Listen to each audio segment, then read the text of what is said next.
Everybody, Dr. Joe Dispenza here. You're watching Science and Knowledge on TVR Cluj, Romania.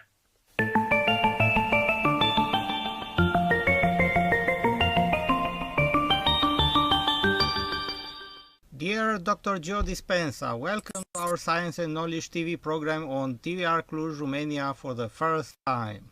Thank you so much for hosting me, Christian. I'm happy to be with you. It is a great opportunity for us to have you as a guest on national Romanian television approaching fascinating topics. Thank you. I'm looking forward to our conversation.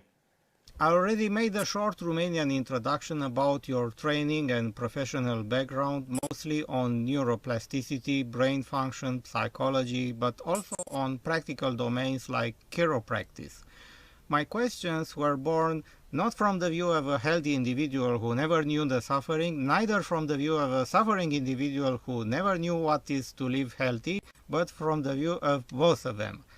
As an introduction to part one of our interview, please elaborate more on the next quotation. Knowledge is power. If you don't have knowledge, then you don't have any power. Well, knowledge is the precursor to experience. And every time you learn something new, you forge new synaptic connections in your brain. In fact, learning is making new synaptic connections. And the Nobel Prize laureate Kandel in the year 2000 found that when people learn just one bit of information, they doubled the number of connections in their brain from 1,300 connections to 2,600 connections. So then if they didn't review that information, if they didn't repeat it, those connections pruned apart in a matter of hours or days. So if learning is making new synaptic connections, then remembering is maintaining and sustaining those connections. So once you understand philosophical, theoretical, intellectual, analytical information and knowledge, the next step is for you to do something with it, to apply it, to personalize it, to demonstrate it, to initiate that knowledge into an experience. And if you can get your behaviors to match your intentions and your actions equal to your thoughts, if you can get your mind and body working together, you are going to have a new experience. Now, when you have a new experience, the experience then enriches the circuits in your brain that you understood philosophically. That's what experience does. It creates networks of neurons. But then the end product of an experience is called a feeling or an emotion. And the brain releases a chemical, and that chemical then begins to emotionally teach the body what the brain has intellectually understood. So knowledge is for the mind and experience is for the body, and you begin to embody the truth of that philosophy. So this is a time in history, Christian, where it's not enough to know. This is a time in history to know how. And so if knowledge is power, knowledge about yourself is self-empowerment. And common people around the world are doing the uncommon because they're not waiting for suffering. They're not waiting for crisis. They're not waiting for trauma or disease to begin the process of change and transformation. And you can learn and change in a state of pain and suffering, or you can learn and change in a state of joy and inspiration. And my message is, why wait? And so people are beginning to take quantum physics and neuroplasticity and neuroscience and neuroendocrinology and epigenetics and psychoneuroimmunology. The principles of each one of those sciences point the finger at possibility. And so when you begin to apply those individual sciences and create a model of understanding, what it allows the person to do is to become more empowered. And science has become the contemporary language of mysticism. And so we can begin to demystify the mystical by using those sciences because people begin to understand what they're doing and why. And when they understand the what and the why, the how gets easier. You anticipated my next question, which is about how the brain works. First, what are the neurotransmitters, what are the neuropeptides, and their function? Wow, okay, let's do it. You have three types of chemicals that exchange information in the brain and the body. The first type is called neurotransmitters. And in between each neuron, there is a gap. And information is translated across that gap. You have 100 billion neurons that make up your brain. And they have about 10,000 to 40,000 connections per neuron. Now, the neuron is the simplest functional unit of the nervous system, and they possess the unique ability to store and communicate information. So then, as they exchange information, they release chemicals, and those chemicals are called neurotransmitters. And some neurotransmitters wake us up and get us going. Some neurotransmitters make us feel good. Some neurotransmitters excite brain function. Other neurotransmitters suppress or inhibit brain function. And they are pretty much the chemicals that are being exchanged between neurons. So now, you think 60 to 70,000 thoughts in one day. Out of those 60 to 70,000 thoughts that you think in one day, 90% of those thoughts are the same thoughts as the day before. So the same thoughts lead to the same choices. The same choices lead to the same behaviors. The same behaviors create the same experiences, and the same experiences produce the same emotions. And those same emotions and those same feelings drive our very same thoughts. And over time, we keep firing and wiring the same circuits in our brain. And there's a principle in neuroscience that says that nerve cells that fire together wire together. So if the person over time is thinking the same way, acting the same way, feeling the same way, making the same choices, creating the same experiences, they keep firing the same networks of neurons in the same sequences, the same patterns, and the same combinations. And whenever you make the brain work in a sequence or pattern or combination, it's called mind. So the person is reproducing the same level of mind every single day, and over time, they hardwire their brain into a very finite signature. That finite signature becomes our identity, our personality. And by the time we're 35 years old, we become a set of hardwired behaviors, automatic habits, emotional reactions, beliefs, perceptions, habits, and attitudes that function like a subconscious computer program. So then, for the most part, when you've done something so many times, your body knows how to do it as well as your brain. That's called a habit.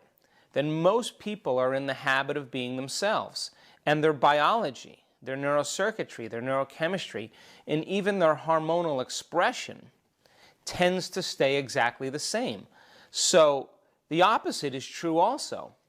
That when you begin to assemble new thoughts and learn new information, those new thoughts should lead to new choices. Those new choices should lead to new behaviors. New behaviors should create new experiences, and new experiences should produce new feelings and new emotions, and those new feelings and emotions should inspire new thoughts. And that's called evolution. So then, as you begin to learn new information, you're adding a new stitch into the three-dimensional tapestry of your gray matter, and it's causing you to think differently. So then as you begin to think differently, if you begin to reproduce a thought, every time you have a thought, you make a chemical. And so if you have a happy thought or a joyful thought, you turn on a set of circuits in your brain that produces a level of mind that signals another part of your brain to produce a chemical. And those chemicals are called neuropeptides. They're made in the limbic brain, the chemical brain, or the emotional brain. And those chemicals begin to signal hormonal centers for you to begin to feel joyful or happy. Now, the moment you begin to feel joyful or happy, your brain is always monitoring your body. And your brain begins to manufacture more thoughts equal to how you feel. So if you begin to think more happy thoughts and produce more joyful thoughts, you begin to produce more joyful feelings. The problem is, 70% of the time, most people are thinking negative thoughts, or unhappy thoughts, or unworthy thoughts, or guilty thoughts, or suffering thoughts. And they turn on a different set of circuits in their brain that produces a different level of mind. And neurotransmitters then begin to influence neuropeptides. And all of a sudden, neuropeptides are released in the hypothalamus through the pituitary. And here we go. All of a sudden, those chemical signatures from the limbic brain called neuropeptides begin to activate different hormonal centers for us to begin to feel unhappy or negative or unworthy or suffering or guilty. The moment we feel those guilty thoughts or those suffering thoughts or those negative feelings and emotions, we tend to think more corresponding thoughts. And people get caught in these cycles of thinking and feeling over time.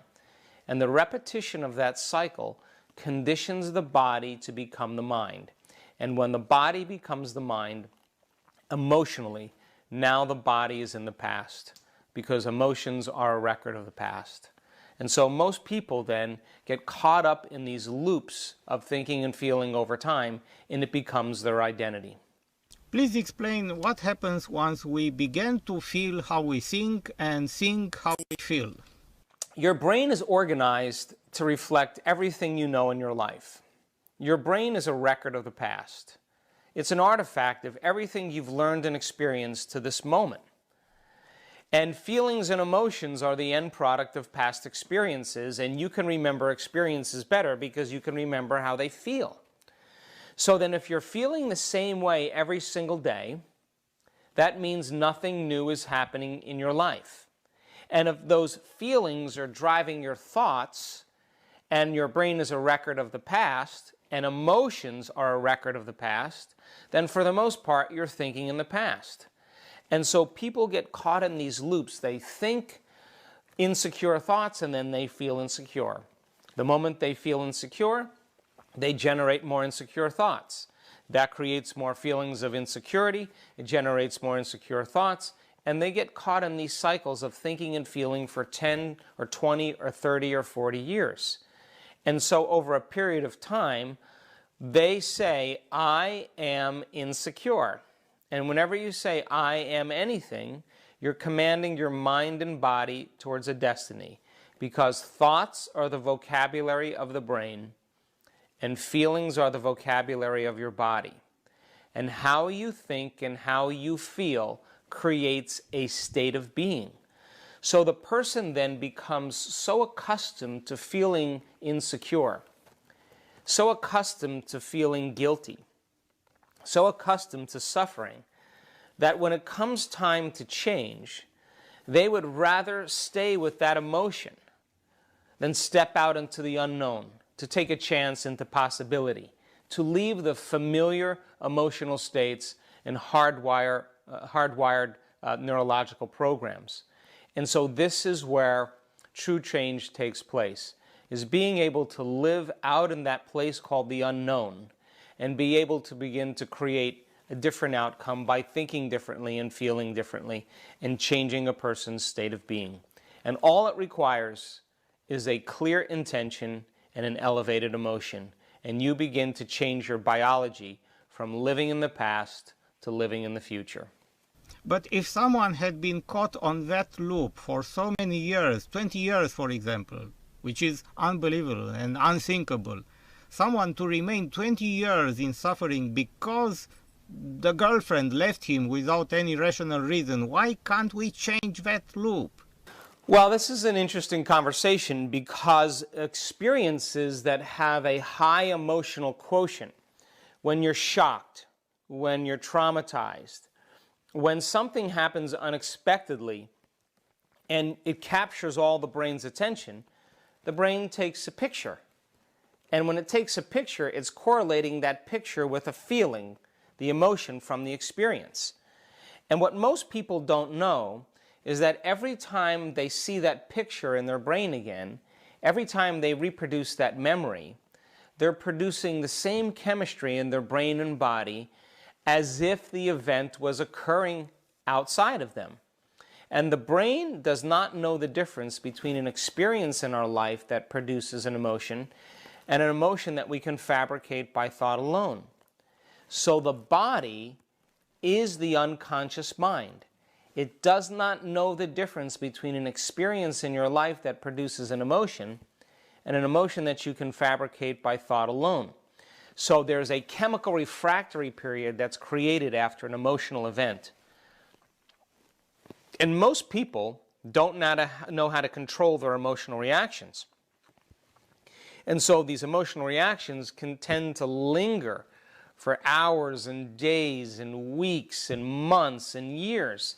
And over time, it's not the memories so much that the person is attached to, it's the feeling that's defined them as an individual. And so people's personalities, for the most part, are defined by feelings.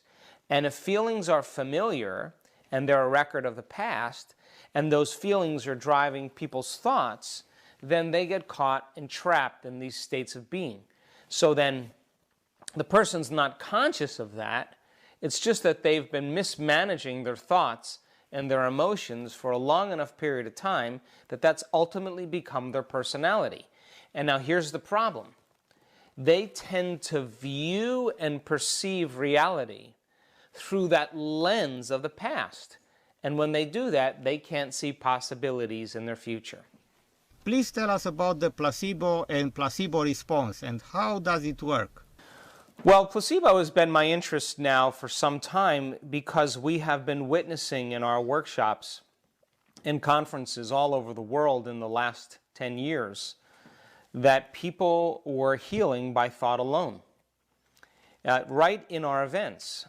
So the question is, how is it that you can give someone a sugar pill, a saline injection, or perform some false surgery or treatment, and a certain percentage of those people will accept, believe, and surrender to the thought without any analysis that they're getting the real substance or treatment, and they begin to program their autonomic nervous system to make the exact pharmacy of chemicals equal to the substance that they think they're taking. So the question is it the inert substance like the sugar pill that's doing the healing, or is it the body's innate capacity to heal? You see, that pill is a symbol that represents health. And that pill has been conditioned into the person into believing that pills can heal diseases. Why? Because conditioning is based on the past.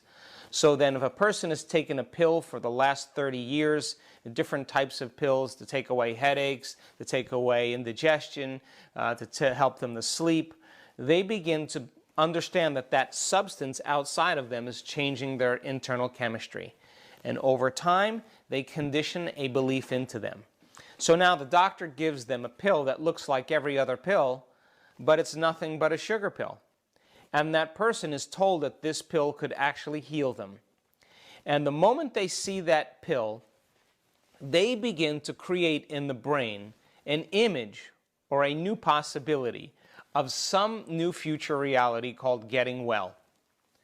And if they can combine that clear intention with an elevated emotion, they start to get inspired, or they start to feel gratitude, or they start to feel enthusiastic. They begin to elevate their emotional state, and when you combine a clear intention with an elevated emotion, and if thoughts are the language of the brain, and feelings are the language of the body, that person just moved into a new state of being. And all of a sudden, the autonomic nervous system begins to manufacture the exact chemicals equal to what the person thinks they're taking. So my question is, if you understand how the placebo works, number one, can you teach it?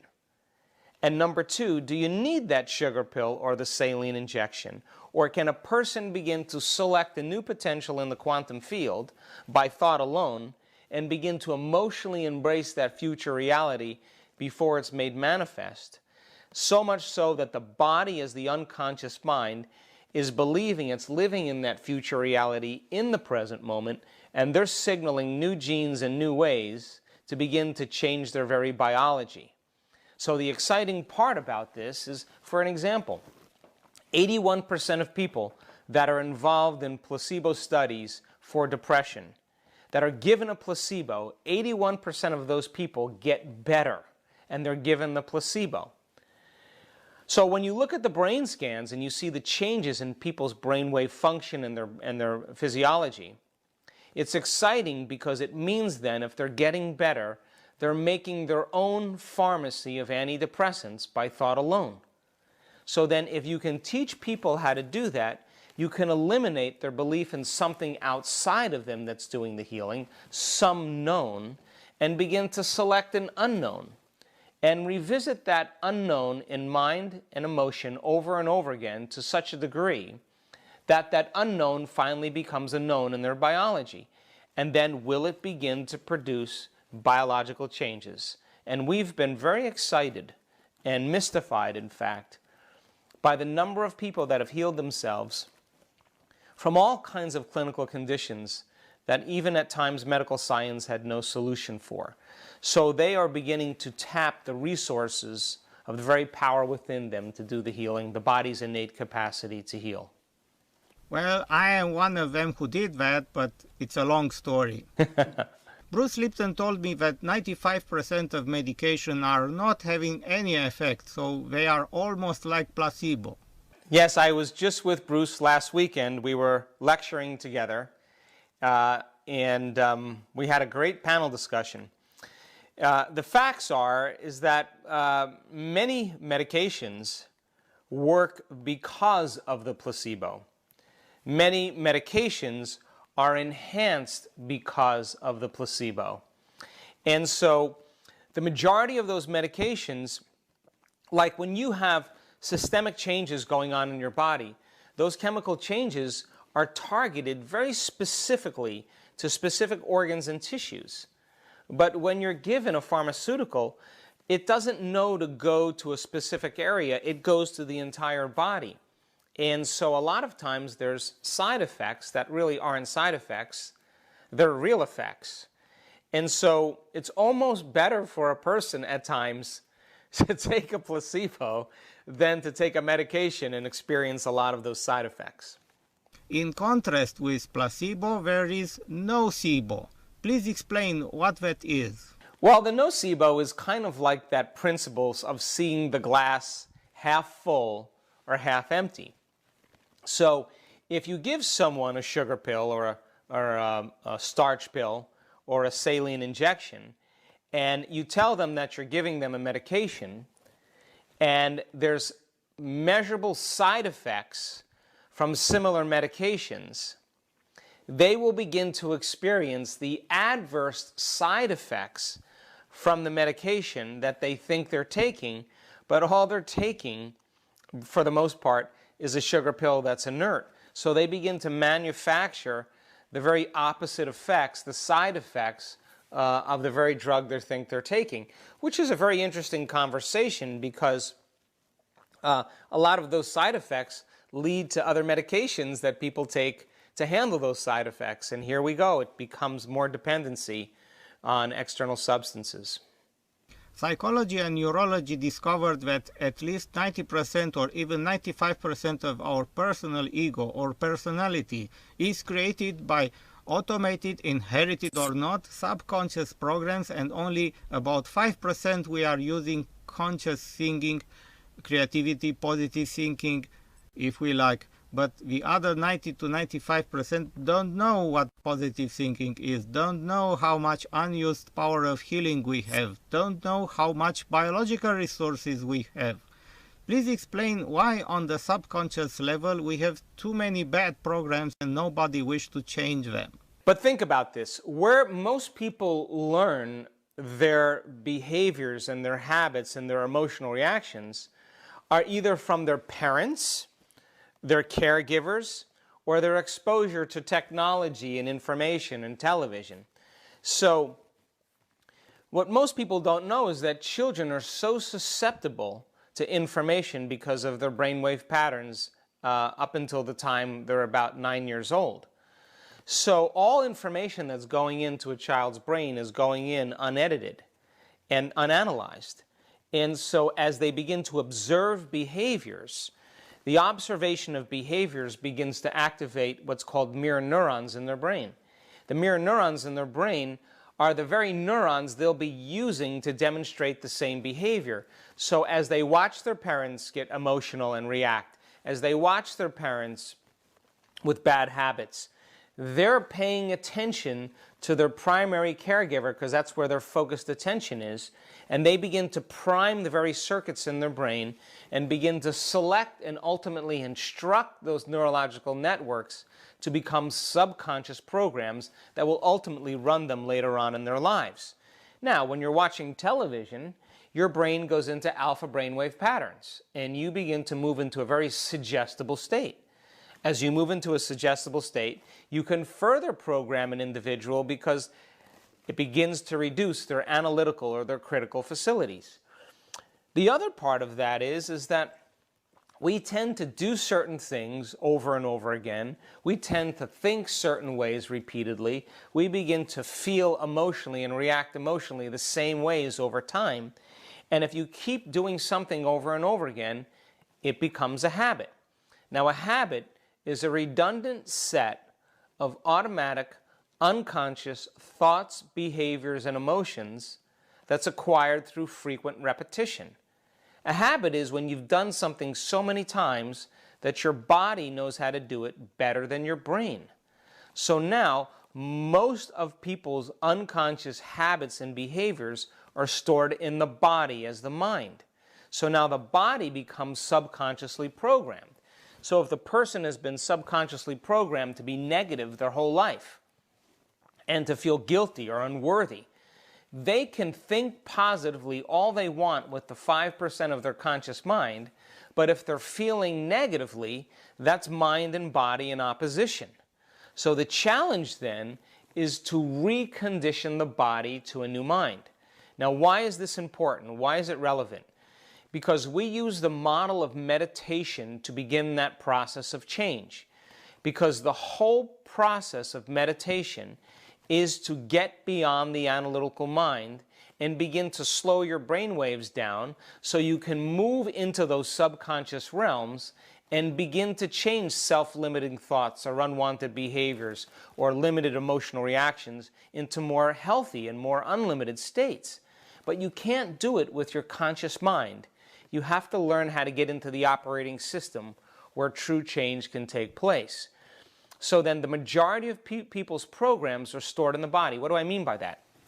Well, you may not be able to remember your PIN number, or you may not be able to remember a combination on a lock, or you might not be able to remember a phone number.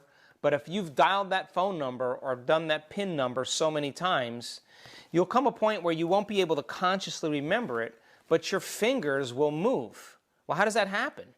It happens because your body has done it so many times, it knows how to do it better than your brain. And that's where 95% of our programs exist, in that subconscious realm. Now think about this. That means then, if you're not present in the moment, then 95% of the time, you're unconscious and you're running a program. So then in order for you to change, the first step is to become conscious of your unconscious thoughts. Become aware of your automatic habits and behaviors. Look and notice the emotions that you're feeling, and as you begin to observe those states of mind and body, it means you're no longer the program. Now you're the consciousness observing the program, and that's how we begin to objectify our subjective selves. We're looking at ourselves through the eyes of someone else.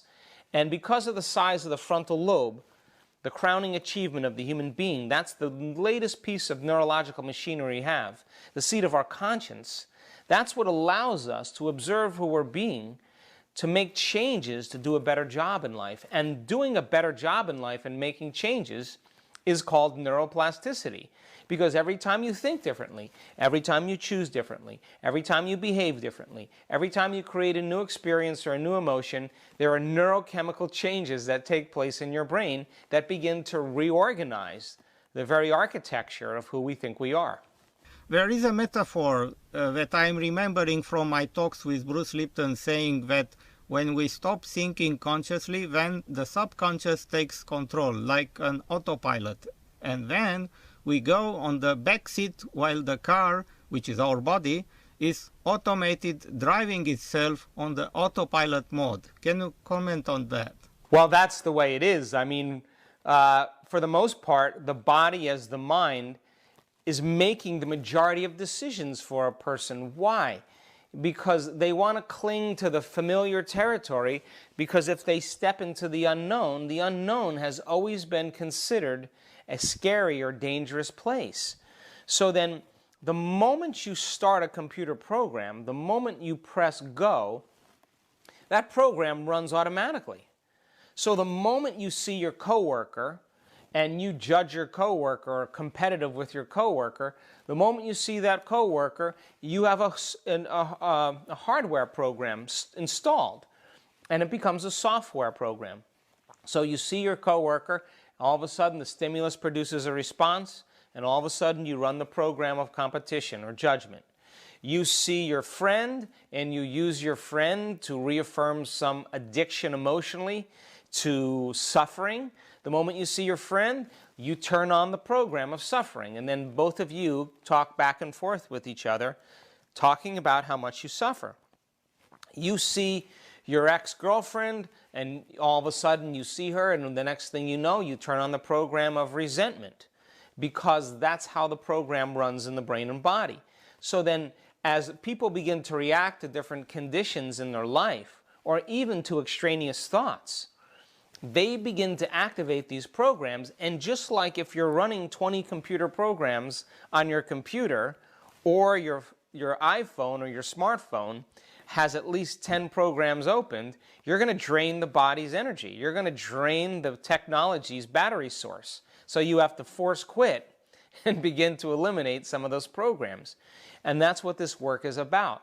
When a person begins to no longer fire and wire those circuits in their brain, no longer create the same emotions that continuously signal the same genes, when they're able to find the present moment and begin to execute and regulate internal changes, if they do that properly for a consistent period of time, when they walk back out into their environment, they're less prone to have that program run automatically because they're aware of it now. So then the first step in getting back in the front seat is to do something really simple. Disconnect from your environment. Close your eyes. Sit up straight and no longer plug yourself into the external world. Play soft music in the background or put earplugs in to diminish that information coming in. Sit your body down and let it sit in the same place without doing anything or eating anything or smelling anything or tasting anything, and that eliminates more sensory information. Find the present moment instead of thinking about what you have to do in the next moment or what you did yesterday. Truly become present. And it's the mechanism of being able to settle the brain and body back into the present moment, disconnect from the environment, and to be greater than our bodies. That's when we begin to be defined by thought alone. And that's what meditation is about. So all of a sudden your inner world starts to become more real than your outer world. And that's when you can begin to assemble new neurological structures. That's when you can begin to intentionally signal new genes in new ways. So if the person has been thinking and feeling and feeling and thinking for 30 years, or getting up in the morning and running through the same routine behaviors that it did yesterday, then for the most part then, the body has become the mind. Then to change is to be greater than our bodies, to be greater than our habits, our unconscious programs, our emotional reactions and addictions, to be greater than our attitudes that are connected to past experiences, to be greater, for the most part, than the conditions in our environment, the people we know, the places we go, the things we do at the exact same time. And that begins to produce the same physical, biological, energetic, genetic changes in the brain and body when the person begins to know how to do this. But they have to be able to understand the science and the knowledge, because it serves as the forerunner for them to create different experiences. This is why my TV program is called Science and Knowledge. The power of those 5% of the conscious mind which might tell us that this attitude is wrong is completely surpassed by the 95% of the power of the subconscious mind. Is there any chance to win this battle? Oh, absolutely. I have no doubt about that. We have seen so many people in the last 4 years begin to make measurable changes in their personality, measurable changes in their health, overcome very serious scars and traumas from the past, and really reprogram who they are. Now, I'm not going to say it's easy, because if it was easy, everybody would be doing it. But as I said earlier, as you begin to understand the what and the why, the how gets easier. So in the work that we do, in the workshops that we teach around the world, we ask people to retreat from their lives, to get away from the constant stimulation that reminds them of who they think they are as a personality, to retreat from their lives long enough to learn some valuable science and knowledge and information. And then we set up the conditions for them to experience exactly what we've taught them. And we build model by model by model through knowledge and experience, and they begin to progress. No different than learning how to play tennis, or learning how to ski, or learning how to crochet. That you learn different steps and you keep building on those steps until it becomes a skill. And the research that we've done in measuring brain function, and measuring heart rate variability, and measuring genetic changes, and in measuring people's energy and the energy of the room, we now know that people can absolutely do it. Our measurements show that it's not just taking place in their mind, it's actually taking place in their brain. And they're making those fundamental changes that tend to become more permanent. But the only way to do that is that you have to enter the operating system, and that's where meditation comes in. Please elaborate more on a quote from one of your books, Breaking the Habit of Being Yourself. The quote is, "As long as we use our familiar feelings in response to our efforts of change, we will always convince ourselves that have to give up something big. We will never be able to grow superior inner thoughts. We will never see a world of possible results other than the negative from the past." So this is how powerful are the thoughts and feelings over us. Yes, I think that when we use feelings, familiar feelings, as a barometer to change, like you say in the morning, oh, I'm going to work out this afternoon, I'm not going to eat sugar anymore, I'm going to stop drinking coffee, I'm going to wake up at 6 in the morning and get all my work done before work. You can say that with your conscious mind. You can declare that. But then when it comes time to actually do it, most people say what? I don't feel like it. I don't feel like getting up early. I don't feel like working out in the afternoon. I don't feel like not eating this food. I feel like eating sugar. So when you use feelings as a barometer for change, for the most part, you are going to talk yourself out of possibility. So then when you make that declaration and you say, I'm going to make these changes, get ready. Because the moment you say that, you're going to feel uncomfortable. And it's going to feel unfamiliar. And you're going to be uncertain. And there's going to be some unpredictability because you're stepping from the known into the unknown. And the hardest part about change, Christian, is not making the same choice as you did the day before and staying conscious while you're doing it.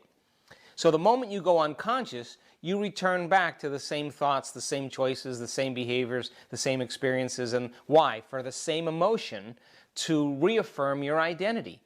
So then, let's say a person is so conditioned into suffering because they've had 4 or 5 serious events that happened in their life, and they create the belief that nothing ever good happens to me and you need to suffer, and that's what life is about. And you say to them, okay, well, you don't have to suffer. You can step out and create something differently and create a new life.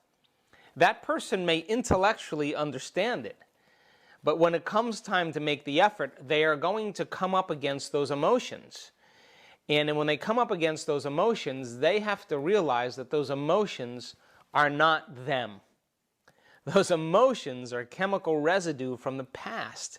So the person then begins to climb on top of these emotions, and as they begin to overcome their emotional body, as they begin to overcome their emotional addictions, as they begin to overcome their emotional memories that are stored in the body, they literally begin to express new genes. And all genes make proteins, and proteins are responsible for the structure and the function of the body. So all of a sudden now the person starts noticing a lot of their physical symptoms going away. They start noticing that they can think better, that they can feel better, that they have more energy, that they are excited about life again. And in a sense, from a biological standpoint, they're being reborn again. They're literally biologically being reborn. So we have seen changes in people's health, in their lives, in creating new opportunities, in mystical experiences, because in all of the research we've done, there's no doubt that I can tell you that people are at their absolute best when they get beyond themselves. When they get beyond their present identity, that's when they do the uncommon. Please explain why simple positive thinking cannot overcome the negative subconscious thoughts and habits. You will only accept, believe, and surrender to thoughts that are equal to your emotional state. And you will not accept, believe, and surrender to thoughts that are not equal to your emotional state. So if you're feeling guilty or unworthy, your body is in the emotional state, because emotions are the language of the body. The person's in the emotional state of guiltiness, guilty or unworthy, and they're thinking positively, and thought is the language of the brain. That thought will stop right at the brainstem and never make it to the body, because the body is conditioned emotionally into the past. So they can think positively all they want with their 5% of their conscious mind, but it's never making it into the body. Now, a person gets a diagnosis, some type of diagnosis, whether it's cancer or MS or lupus or Alzheimer's or whatever. They get that diagnosis, and the moment they get that diagnosis, they feel fear or they feel sadness. And they say, oh, I'm going to beat this condition. And now they say they're going to beat this condition with the 5% of their conscious mind, but they're not addressing what's in the operating system subconsciously. So if they think positively and they're feeling fear or they're feeling sadness, that thought is never going to make it to the brainstem and reach the body. So then if you take a person and you change their emotional state into a state of gratitude, into a state of inspiration, into a state of enthusiasm, if they can sustain that emotional state, they will accept, believe, and surrender to the thoughts equal to that emotional state, and they will begin to program their autonomic nervous system into a very different destiny. Now that's the challenge, because most people are waiting for their healing to feel gratitude, to feel wholeness. They're waiting for their new relationship to feel love. They're waiting for their wealth to feel success. That's the old model of reality of cause and effect, waiting for something outside of us to change how we feel inside of us. But the new model of reality then is changing our inner state before the event, which means you have to feel gratitude and wholeness for your healing to occur. You have to feel abundant and successful for your wealth to come. You have to be in love with yourself and in love with life in order for you to attract relationships equal to that state. And so then it requires a fundamental switch in our reasoning and our thinking. And once you show people how to do this, they begin to make significant changes. So here's the questions. Can you believe in a future that you can't see or experience with your senses yet, but you've thought about enough times in your mind that your brain is literally changed to look like the experience has already occurred? The latest research in neuroplasticity says you can change your brain just by thinking differently. And can you fall in love with a new possibility that already exists in the quantum field? And can you emotionally embrace that future reality before it's made manifest to such a degree that your body as the unconscious mind is believing that it's living in that future reality in the present moment, and you're signaling new genes and new ways to change your body to look like the experience has already occurred. Now reason this.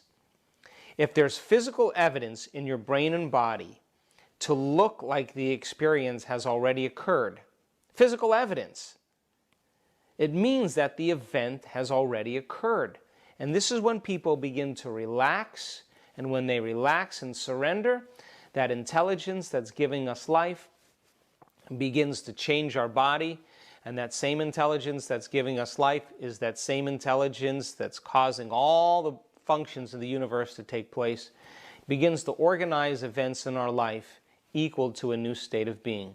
Now the brain is no longer a record of the past, it's a map to the future. And the body is no longer anchored to the past because of those limited emotional states. The body is using those elevated emotions as energy to drive them to a new future. And I'm telling you, common people around the world are doing the uncommon just by practicing some simple principles. Before we close the part 1 of our interview, I'd like to inform our viewers that they will have a very special opportunity to meet you in person in Bucharest, the conference on November 23rd, 2016 at Crown Plaza, Bucharest. Please tell us just a bit, what is the topic you wish to present there? Well, it's an evening talk that I'm going to be doing in November, and my interest really is to show people how powerful they really are, to talk to them about the new science of possibility, to tell them what people are doing around the world in terms of healing themselves and changing their lives and creating better lives for themselves, and combine some quantum physics with a little neuroscience, with a little epigenetics to show people what they can actually do to create a better life for themselves. Thank you very much for this amazing opportunity, and we meet again for part 2 of our interview next time. Thank you so much, Christian.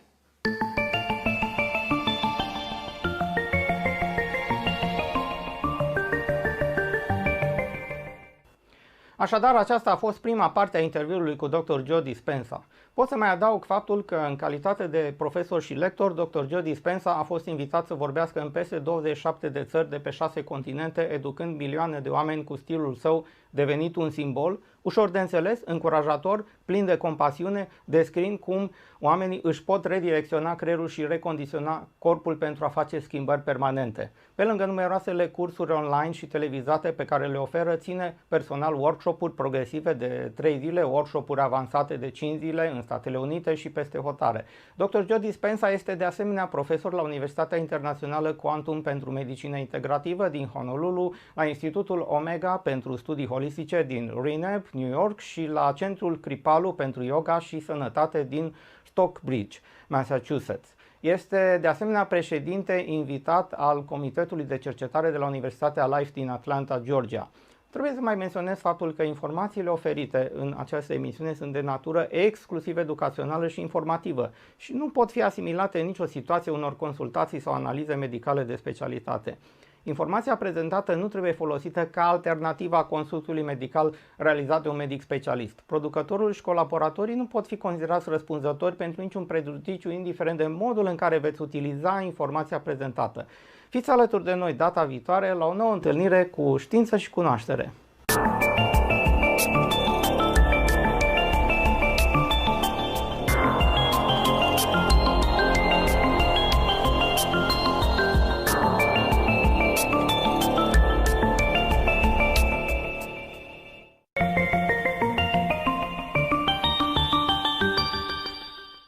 Dear Dr. Joe Dispenza, welcome to our Science and Knowledge TV program on TVR Cluj, Romania for part 2 of our first interview.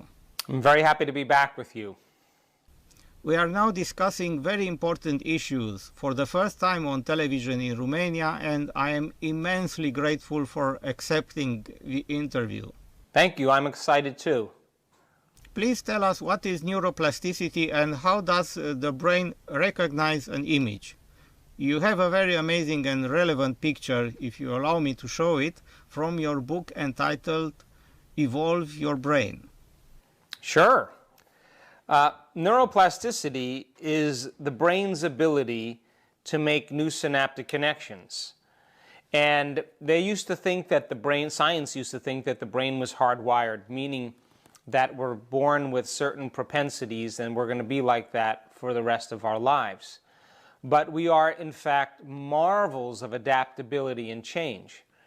And so as you begin to think differently, as you begin to act differently, as you begin to choose differently, as you begin to create new experiences, the brain begins to rewire itself and create new neural pathways that become the very substructures of who we become. So plasticity then affords us the ability to change throughout our entire lives. And that continues through any age, even people later in their years. So the brain is not hardwired in any way. It's very much able to change and reroute connections. Please tell us more about the chemistry of survival. Well, living in stress is living in survival. And stress is when your body is knocked out of homeostasis. Stress is when your body is knocked out of balance. The stress response is what your body innately does to return itself back to order. Now, for the most part, we have three types of stress. We have physical stress like trauma, accidents, injuries, falls. We have chemical stress like viruses, bacteria, mold, toxins, blood sugar levels. And we have emotional stress like family tragedies, finances, traffic, internet connections, mortgages. And all three of those things, whether they're physical, chemical, and emotional, knock the brain and body out of balance. Now, all organisms in nature can tolerate short-term stress. If a deer is in the woods and it's grazing, and all of a sudden it sees a pack of coyotes, the moment the deer perceives some threat in its external environment, it turns on a primitive nervous system called the fight or flight nervous system, or the sympathetic nervous system. And the moment that sympathetic nervous system is switched on, the animal goes into survival and it's stressed. And all of a sudden, the body begins to mobilize enormous amounts of energy so that it can adapt to some threat in its external environment. So the pupils dilate, the salivary juices shut off, respiratory rate increases, heart rate increases, digestive glands close down, blood is sent to the extremities, glucose is mobilized, and the body is prepared for some threat in the external environment. Now, if the deer outruns the coyotes, 15 minutes later, it returns back to grazing, the event is over, and the body moves back to balance and homeostasis. Now, that's very adaptive because you need to mobilize all of that energy to survive, and it creates a certain amount of stress. And so that short-term stress, all organisms in nature can tolerate short-term stress. But what if it's a coworker? What if it's an in-law? What if it's a family member?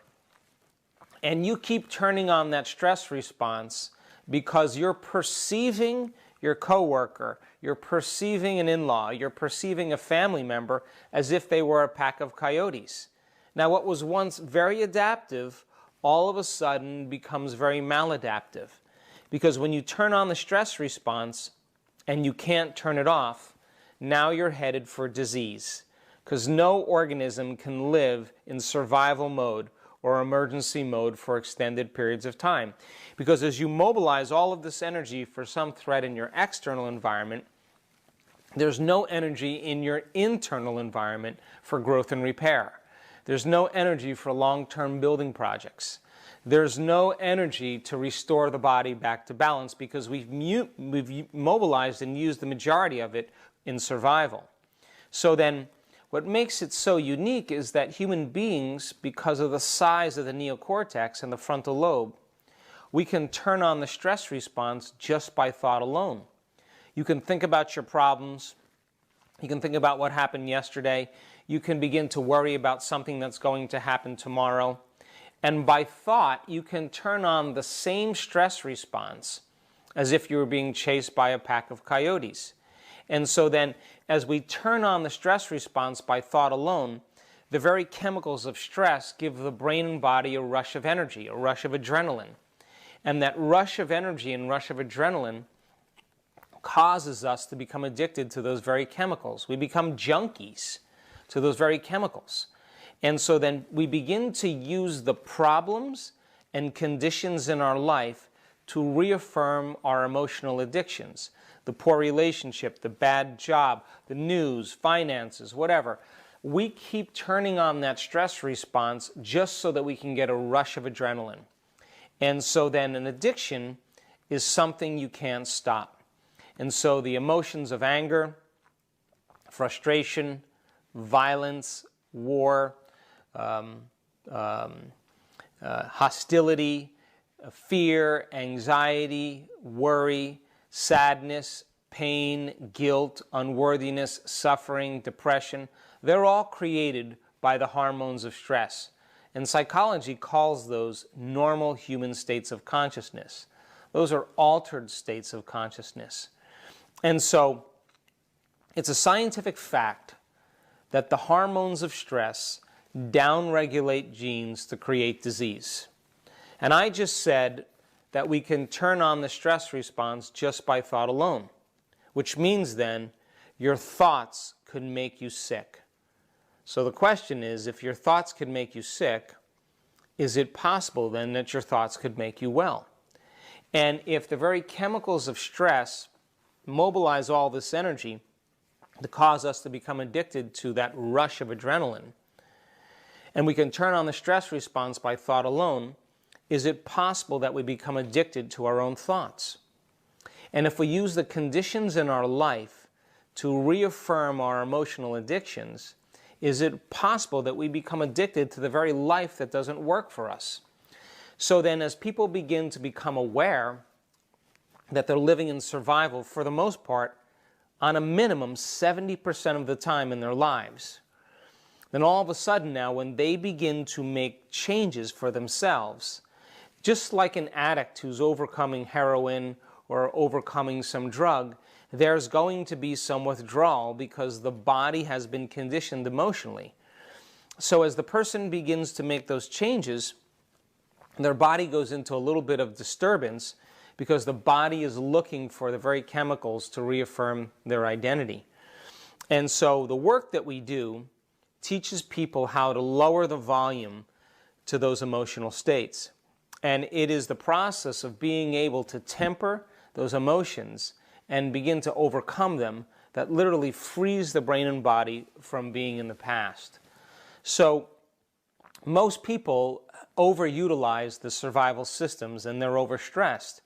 And for the most part, 75 to 90% of every person that walks into a healthcare facility in the Western world walks in because of some type of psychological or emotional stress. And it's that psychological and emotional stress that begins to break the body down. And reason this with me. If you keep turning on the fight or flight nervous system and you keep mobilizing enormous amounts of energy for some threat in your external environment, the very chemicals of cortisol and adrenaline begin to weaken the immune system. So you can have everything from cancer to MS, to rheumatoid arthritis, to lupus, because that stress response begins to suppress the immune system and people develop autoimmune diseases. You keep on turning the fight or flight nervous system on, your heart starts to race because, primitively speaking, you're being chased by some predator. Well, if you keep turning that on for an extended period of time, your heart will begin to race on its own. And blood pressure goes up, people have arrhythmias, they have tachycardia, because they're switched on that sympathetic system.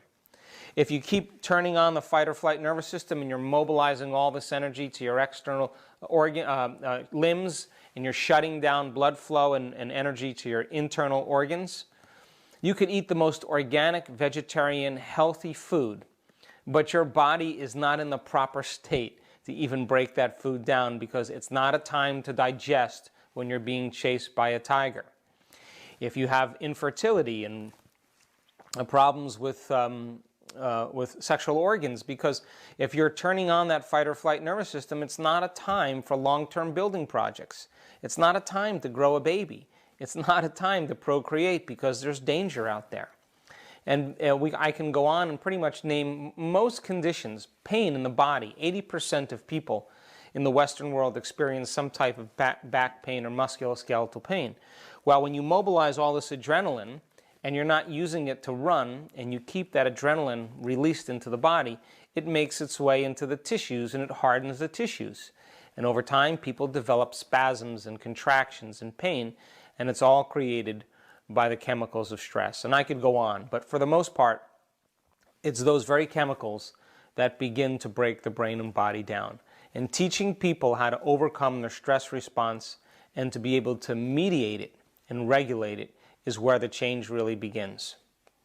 This is also linked with the next chapter of your book, chapter 9, The Chemistry of Emotional Addiction. Yes. Well, in my definition of an addiction is something that you can't stop.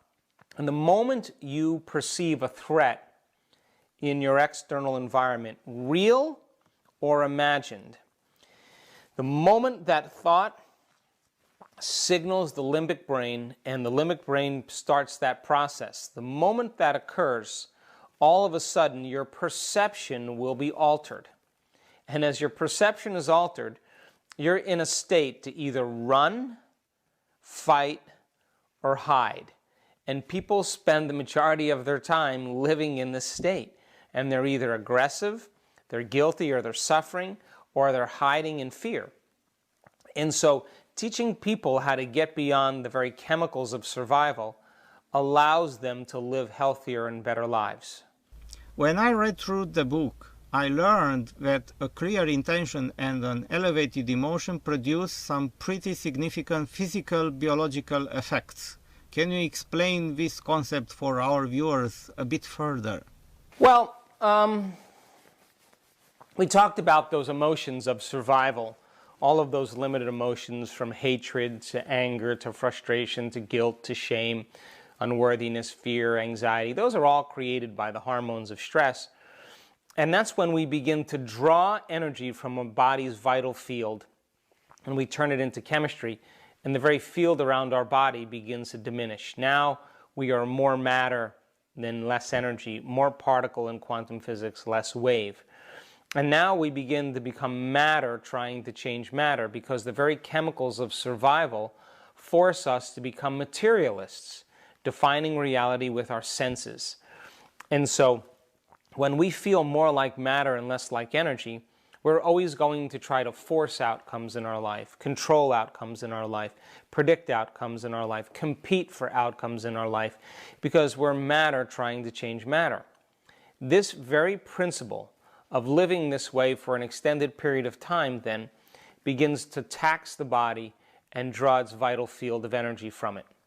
So then when you begin to switch from those emotions to heart-centered emotions, emotions like gratitude, kindness, appreciation, thankfulness, care, compassion, inspiration, you begin to activate a very different center in the body. And when you activate this center, you go from a state of selfishness, because when we're in survival, we're only concerned about ourselves, to a level of selflessness, where all of a sudden now you begin to contribute energy to your very field. And the field around your body, the magnetic field around your body, tends to become enhanced. And so the elevated emotion is something that you can teach people to do, and we've done it. And as they begin to create an elevated emotion, and they're trained on how to do that, they begin to change the body's physiology from a level of survival to a level of creation.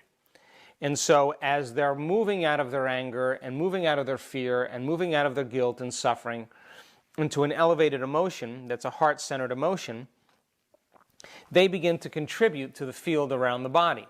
And the field around the body tends to become amplified. And as they sustain that emotional state, it's like dropping a pebble in water. It begins to create very strong electromagnetic energy.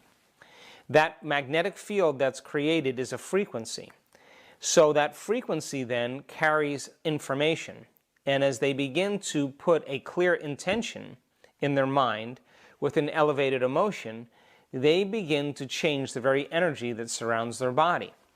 Now, not only are they changing their energy or changing their consciousness or their thoughts and their feelings, but in addition to that, they're beginning to change the very neurocircuitry in their brain. They're beginning to change the very neuropeptides that are beginning to change the hormones that are secreted in their body. It's the very neuropeptides that have new information that begin to genetically or epigenetically signal new genes to make new chemicals and new proteins. And all of a sudden now the person begins to do something really amazing. They begin to change their very biology. And we did an experiment in February of this year where we took 120 students in an advanced workshop that we did. And we know that the chemicals of stress suppress the immune system. So we said, okay, let's take 120 people and measure their cortisol levels, which are their stress hormone levels, and let's measure their immune response, and we'll measure a chemical called IgA, immunoglobulin A, or salivary immunoglobulin A. So as cortisol levels go up, IgA levels go down. That's a scientific fact. But our hypothesis was, what if we create elevated emotions and they're able to sustain elevated emotions instead of survival emotions, just for 10 minutes a day, 3 times a day? Would their immune response go up and their cortisol levels go down, survival system shuts down, and their immune system in growth and repair tends to be enhanced?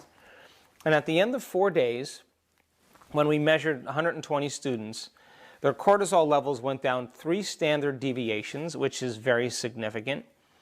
But their IgA levels went from 55 up to 87, which is very clinically significant. That means that they were literally epigenetically signaling different genes to make different proteins.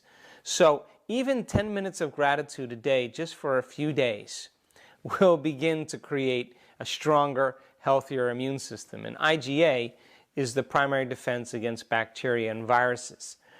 So a clear intention involves a mindful process, and an elevated emotion requires a bodily process. And I say that thoughts are electric in the quantum field and feelings are magnetic. And how you think and how you feel broadcasts an electromagnetic signature that influences every single area of your life. So getting people to resonate in a different energy and to be able to sustain those states not only will change their health and their biology, but they should begin to see shifts take place in their lives. How does the quantum model of reality work with the placebo?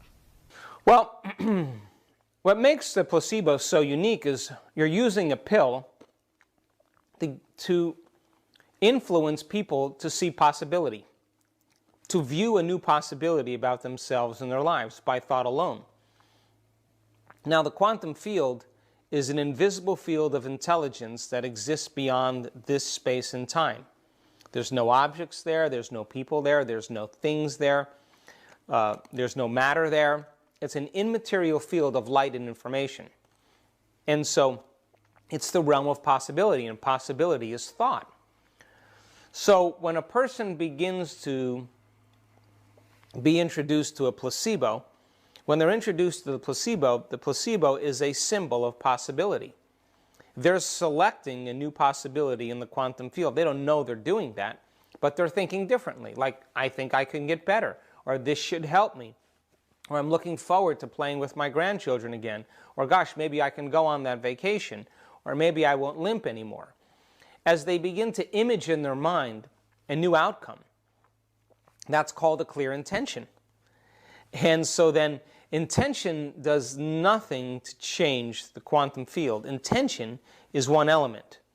You're selecting a possibility. But when you combine that clear intention with an elevated emotion or an elevated energy, so to speak, it's that elevated emotion and elevated energy that begins to change the very biology of our body. So then, as they embrace that future and the thought in their mind becomes the experience, the end product of an experience is called a feeling or an emotion. And all of a sudden now, the person begins to change their state of being. And if they keep revisiting that every day, because placebo studies, by the way, aren't just one sugar pill. In placebo studies, they have to take the placebo sometimes for 6 or 8 weeks. And that placebo then keeps reminding them of the future possibility. So in our work, we instruct people how to move into a new state of being and how to combine the clear intention with an elevated emotion and access an unknown in the quantum field and revisit it over and over again for weeks until it becomes a known, just like instead of taking an external substance, they're selecting that possibility without using anything outside of them. How is it possible to make your inner experience of thoughts and feelings more real than an outer past experience? What does that to do us physically? Well, what you don't know is that you do that all the time anyway. The privilege of a human being, because of the size of the forebrain, the size of the frontal lobe, is that we can make thought more real than anything else. That's the privilege. So if you're driving down the freeway in your car, and all of a sudden, as you're driving down the freeway, you start daydreaming, and all of a sudden you forget that you have a body. You forget about the road in front of you, the car that you're driving. You forget about time. Your inner world is becoming more real than your outer world. And like a movie screen, like a picture, a scene opens up, and for the most part, you're in that scene. And that kind of fascination, that kind of focused attention begins to fool the brain into believing what's going on between the person's ears is more real than what's going on in their outer world. And the brain captures the thought as the experience and begins to lay down the very circuitry to reflect that idea. So now the person is beginning to change their brain to look like the experience has already occurred, because to them the experience is more real than their outer world. If the thought becomes the experience in their mind, then all of a sudden they'll start to feel the emotion of that experience. Now this can work for us, or it could work against us.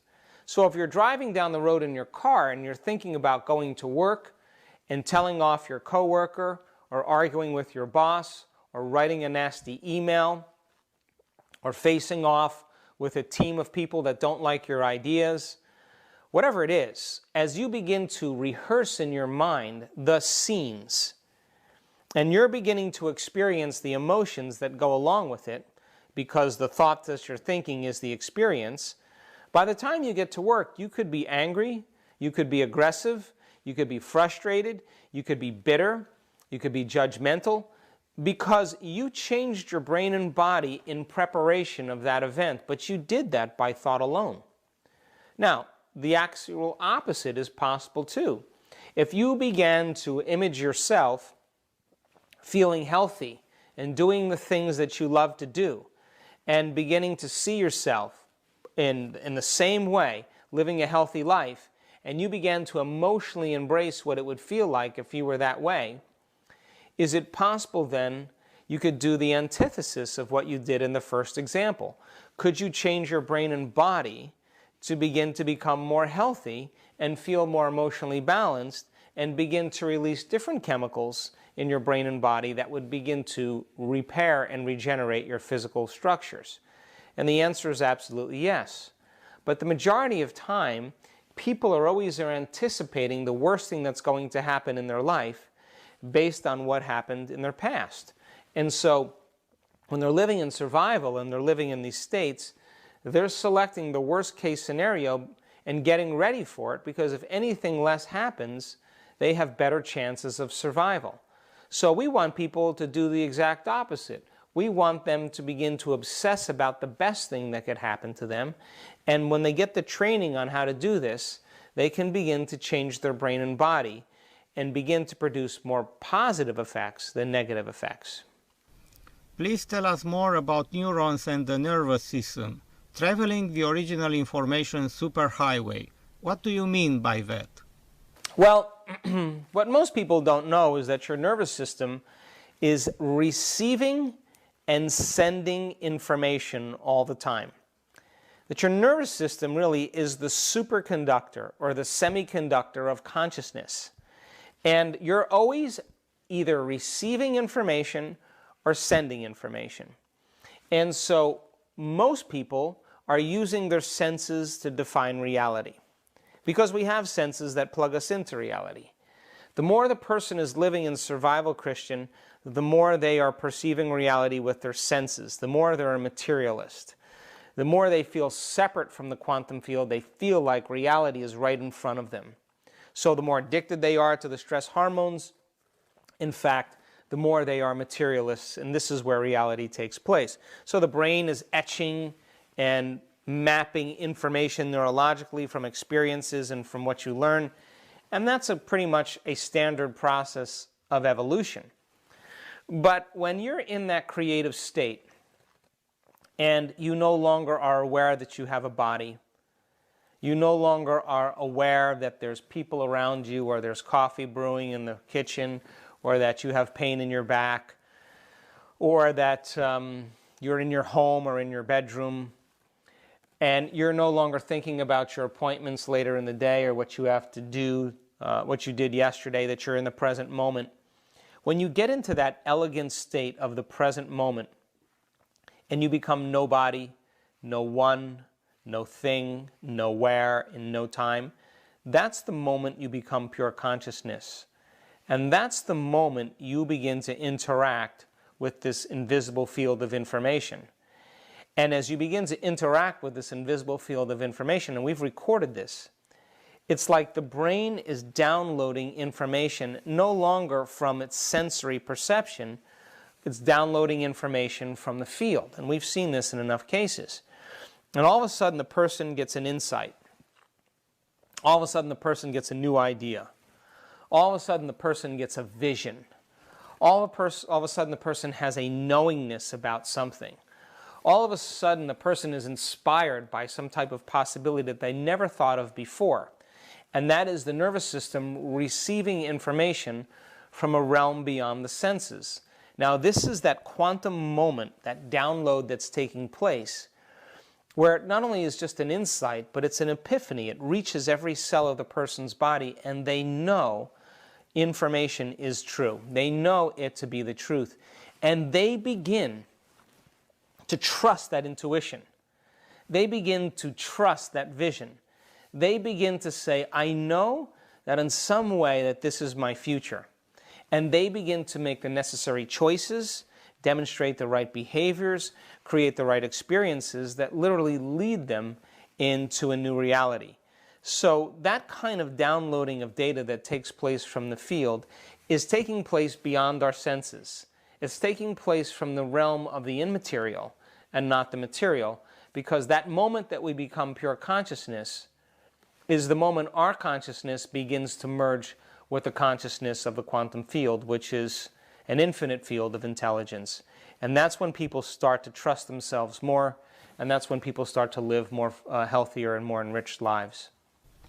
How does the neuron impulses spreading the message? Well, there's 100 billion neurons in the brain, as we said in the first show, and they fire in different sequences, patterns, and combinations.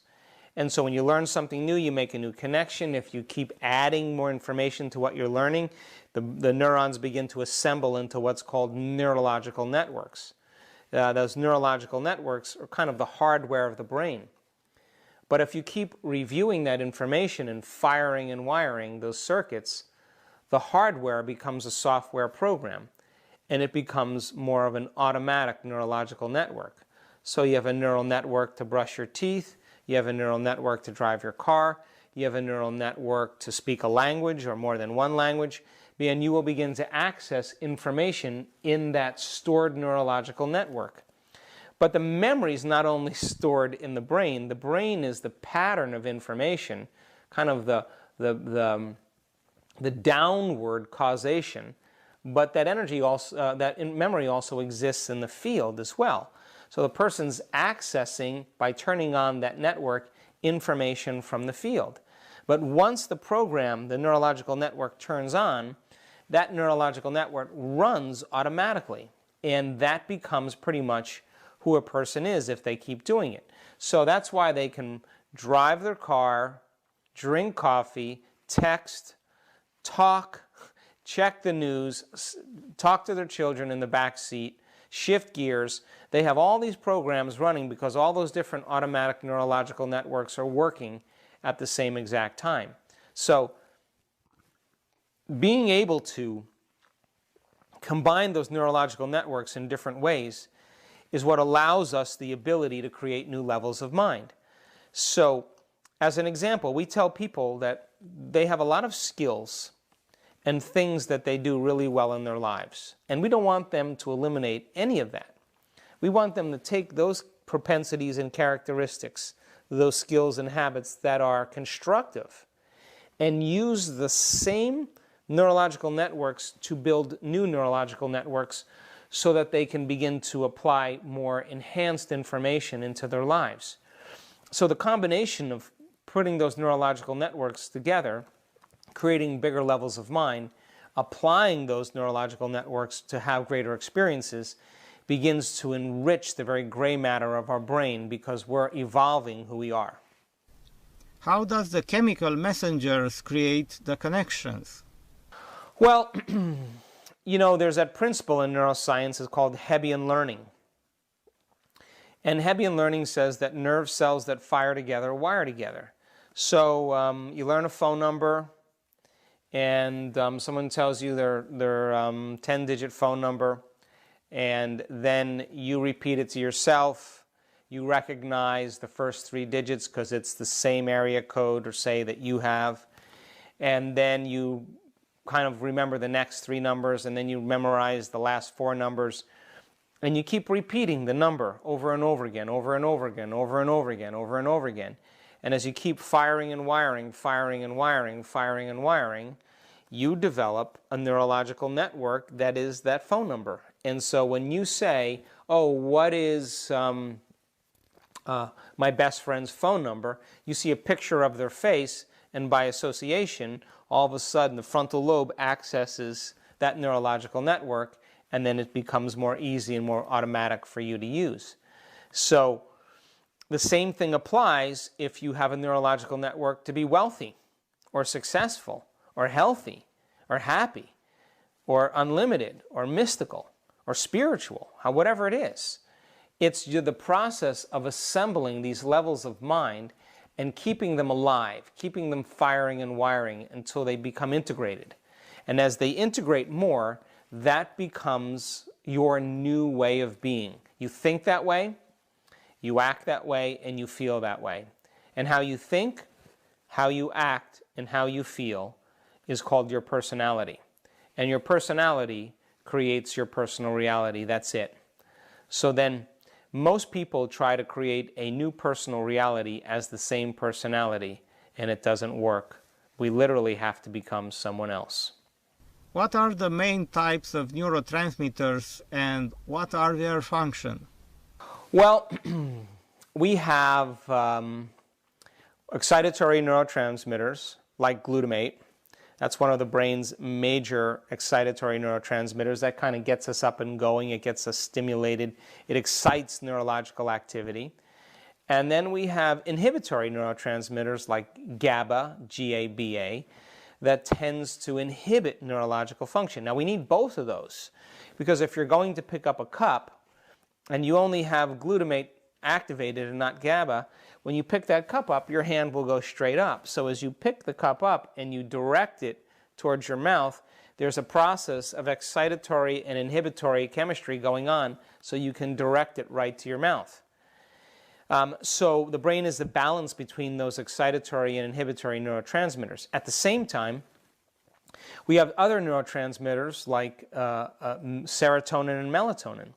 And serotonin is your daytime neurotransmitter. When you wake up in the morning and your eye begins to perceive light, The moment your eye begins to perceive light, the brain begins to activate the pineal gland, and the pineal gland begins to make this neurotransmitter called serotonin. And in serotonin, your brain waves pick up. For the most part, your attention is on your outer world. You're plugged into your environment, and it keeps you awake and keeps you paying attention. When the light of the day diminishes and there's less visible light happening, all of a sudden the pineal gland takes serotonin and turns it into melatonin. And melatonin is the nighttime neurotransmitter, and that puts us to sleep at night.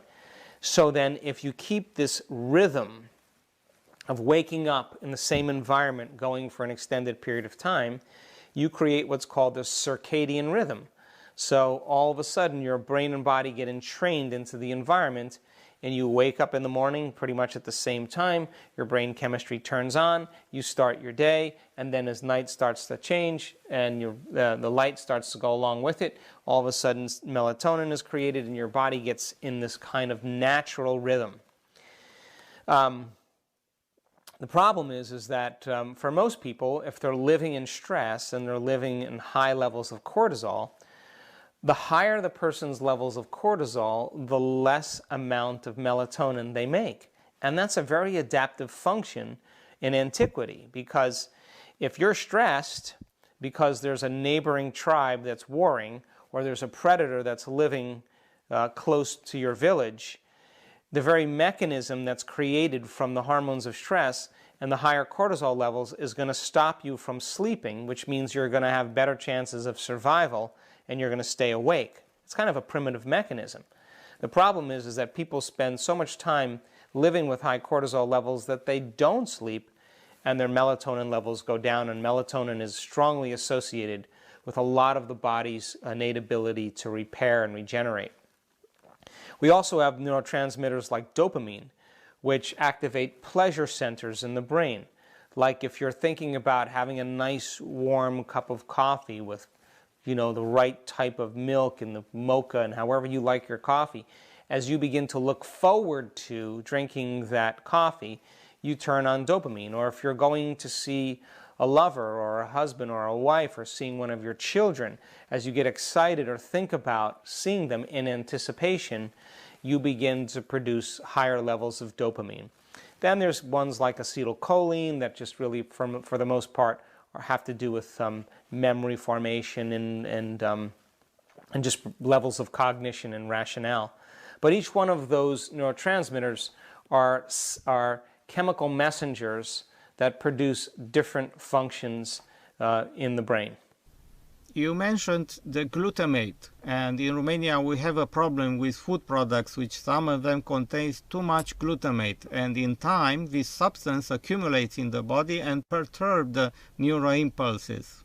Well, that's true, because glutamate is a great binder to certain salts, and glutamate is an excitatory chemical. So a lot of times when people are consuming flavor enhancers or preservatives that have glutamate in it, it kind of heightens the threshold of excitability in their nervous system, and it could give them headaches or insomnia or not make them feel as well, because the flavor enhancer is overactivating the glutamate pathways in the brain.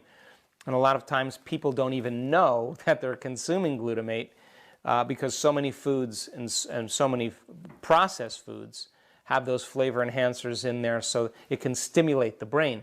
So not only is it creating a better taste, but you're combining the better taste with an excitatory function. So the person eats the French fries or eats the sautéed Chinese food or whatever, and all of a sudden they like the taste, but along with liking the taste, the brain gets a little aroused.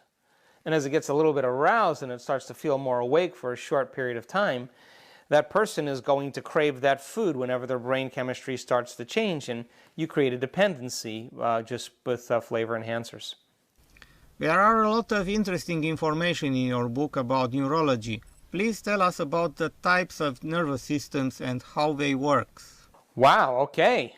You've done your homework. Well, you have your central nervous system, and this is just basic information. Your central nervous system is made up of your brain and your spinal cord.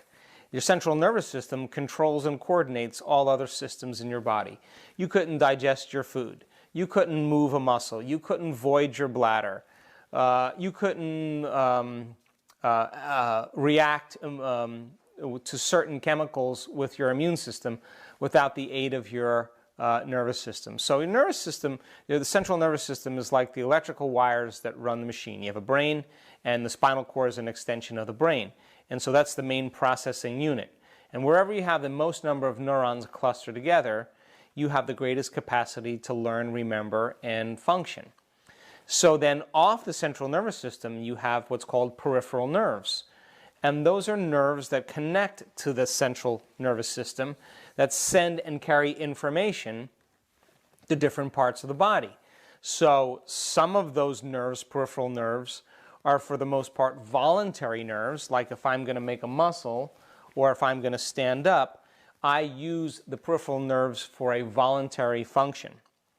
We also have peripheral nerves that are involuntary nerves. In other words, some message is coming from a part of my brain that's digesting my food and filtering blood, and that's happening behind the scenes of my awareness. And that involuntary function that takes place in the body is under the auspices or under the guidance of the autonomic nervous system. And autonomic means automatic. And so that exists under the thinking neocortex, and it's about the size of an apricot, and it has a bunch of substructures that controls body temperature, that controls appetite, that controls digestion, hormonal levels, blood sugar levels, and all of that's happening behind the scenes of our awareness. So as the autonomic nervous system stays in balance, the person maintains a high degree of health. If the autonomic nervous system is consistently moved out of balance because of the hormones of stress, that imbalance becomes the new balance, and now the person is headed for disease. So the integration of these different nervous systems in working together for the body to work more holistically is a great definition of health. Please tell us shortly about the myth of the gene controls and how can we rewrite the genes using educated behavior? Well, the first lie that we've ever been taught and been programmed by is that genes create disease. Less than 1% of people on the planet are born with genetic conditions like Tay-Sachs disease or sickle cell anemia or type 1 diabetes. The other 95 to 99% is created from lifestyle and behaviors. Now, genes are like Christmas tree lights. They turn on and off all the time. And when they turn on and they become activated or regulated, that's called upregulation. When they turn off or they shut down, that's called downregulation. Now, what most people don't know is that the body is a protein-producing machine. Muscle cells make muscle proteins called actin and myosin. Your immune system makes immune proteins called antibodies. Your stomach cells make stomach proteins called enzymes. Your eye cells make eye proteins called keratin. And your body is a protein-producing machine. Now, proteins are responsible for the structure and the function of your body. And so then in order for any cell in your body to make a protein, a gene has to be regulated. So, for the most part, people live their life every single day, 90% of the time thinking the same way, acting the same way, and feeling the same way. And because there's no new information coming from any new experience, they kind of keep the same genes on and the other genes turned off, and they're headed for some type of genetic destiny. So then, the latest research shows that when you begin to behave differently and you master a behavior, you release what's called behavior-dependent genes, or you activate the behavior-dependent genes. If you have a new experience and that experience has a threshold of emotion that's heightened, you will begin to instruct and select what's called experience-dependent genes, and both those behavior-dependent genes and those experience-dependent genes are passed on to the very next generation. So when the scientists began to map the human genome, Christian, they said, okay, The body is made up of about 100,000 proteins, so there should be 100,000 genes for each one of those proteins. It takes 40,000 additional proteins to begin to make those 100,000 proteins, so there should be 40,000 more genes for those regulatory proteins. So 100,000 proteins, 100,000 genes plus 40,000 genes is 140,000 genes. So the scientists said 140,000 proteins, there should be 140,000 genes for each one of these proteins. When they mapped the 23,000, little over 23,000 genes. So then the question is, how could we have more proteins than genes that make those proteins? Because in one gene, we can have over 3,000 variations on one individual sequence. And so then as the gene begins to get new information, the chemical signature or this chemical instruction that's happening outside of the environment of the cell is knocking on the genetic door that begins to select and instruct the new gene to make a new protein. So then, for the most part, if most people are embracing the same experiences, demonstrating the same behaviors, living by the same emotional reactions, they're keeping the same genes on and the other genes turned off, and now they're headed for some type of genetic destiny. So then what if you understood, if you can have people begin to think differently, begin to act differently, begin to feel differently, to begin to experience new things, and they're able to change their very genetic expression, is it possible then that once they program that new gene, is it possible for them to become healthy? And so that is the model we use to understand how so many people in our work have healed themselves of cancer, that have healed themselves of diabetes, of rheumatoid arthritis, of MS, of lupus, of rare genetic disorders, of endocrine conditions, because for the most part, they understood that they were their own genetic engineers. And genes do not create disease. And when people say genes control our destiny, they've given their power away to really begin to change their lives. And so we teach people how to literally begin to express new genetic potentials, and they become their own personal genetic engineers. Because we are approaching the end of the interview, please tell us about the second event that you are planning to do in Romania, Bucharest, on March 2017. Well, we do workshops, what we call progressive workshops, all over the world. We do them in London, we do them in Barcelona, we do them in Paris, we do them in Milan, we do them in Rome, we do them in Munich, we do them in Hamburg, we do them in Amsterdam, all throughout the United States, Mexico City, Canada, Australia, Sydney, Melbourne. We do these progressive workshops pretty much around the world. And these progressive workshops really are an opportunity for people to go from this knowledge, this philosophy, to initiating it into experience, to ultimately begin to create a new state of being or master that information. And so it's a Friday night, all day Saturday, and all day Sunday. And it's an opportunity for people to retreat from their lives and to begin to learn some vital information about what science says about possibility, and combine a little neuroplasticity with a little quantum physics and epigenetics, and give people the understandings, and then right after they understand that information, they go right into an experience. And then after that experience, then, we give them more information, they build on the last one, and we keep progressing the model. And these, if you come to the event, you will be in and out of meditation the entire weekend. You'll learn how to change a belief or perception about yourself and your life. You'll understand what it means to find the sweet spot of the generous present moment and to practice what it means to be present. We will teach you, for the most part, how to tune into a potential that already exists in the quantum field by changing your electromagnetic energy to match some possibility that already exists, and you'll understand the science behind that. We will show the research that we've done on a lot of students, what we call supernatural results, to show people that it's entirely possible for them to create the miraculous, or at least the healing in their lives. We will also teach people how to change their body as their mind and then recondition their body to a new mind. And we will finish the event with what we call the blessing of the energy centers, which has become one of the most popular meditations in our community. And so this is an event for doers. We will be doing quite a bit of work, and we'll be in and out of meditation the entire weekend, and I promise you that if you come, you'll leave feeling very differently than when you arrived.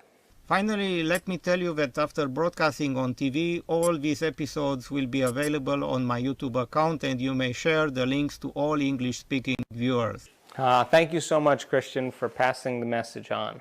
Thank you very much for this amazing opportunity.